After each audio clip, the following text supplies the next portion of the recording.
Hello everybody and welcome to another edition of the Scouting Report. I'm Dan Hayek here with Matt Doyle, and today we're previewing Saturday evening's Univision Deportes match between DC United and the Portland Timbers.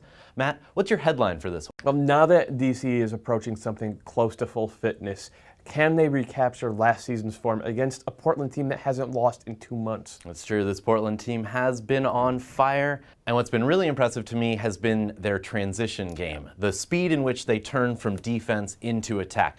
DC has really been struggling in all facets of the game, but is this a particular aspect that Portland can exploit against this DC United team? I mean, they should be able to. I think DC should be absolutely petrified of the Portland counterattack because DC, when they attack, they have to do so with numbers in order to be effective. They can't do it with one or two guys. They haven't shown that ability all year. So they've been going forward in waves, and they've played a little bit better the past couple of weeks since doing that, but that has left them open, and when Portland sees those openings, they punish teams. So if Portland is seeing openings, that means that Bill Hamid is going to be seeing a lot of shots. That brings us to our WTF stat for this one. It's 1.80. That's goals against average for Bill Hamid so far. It's number one amongst guys that have played more than 2 games. Number 19. Right. Yeah. He's the 19th best starter in that category, I guess you could say.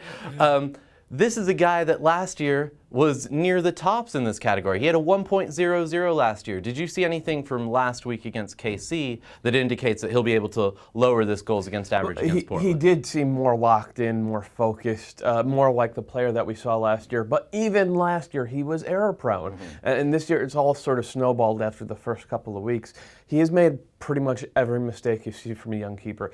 Stranding himself in no man's land, literally punting a ball directly at a defender, just losing concentration on simple stops. But that was mostly going against KC. He was confident, and he'll need to be confident against a Timbers team that is really good at attacking from unpredictable angles that could really throw off a young keeper. One of the guys that helps them attack from those unpredictable angles is Diego Valeri, and he's part of our man-to-man matchup to watch for this one. Yeah, Perry Kitchen is the guy who's going to be tasked with sort of keeping an eye on Diego Valeri, and Perry Kitchen has come a long way. I would say he should be in the fringes of the U.S. national team setup, but he's still a young player, and Diego Valeri is one of the smartest players in the world.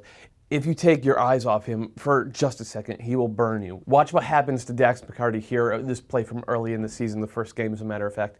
He turns his head, and Valeri's behind him. So watch some game film, Mr. Kitchen, because Diego Valeri is going to be your problem this weekend.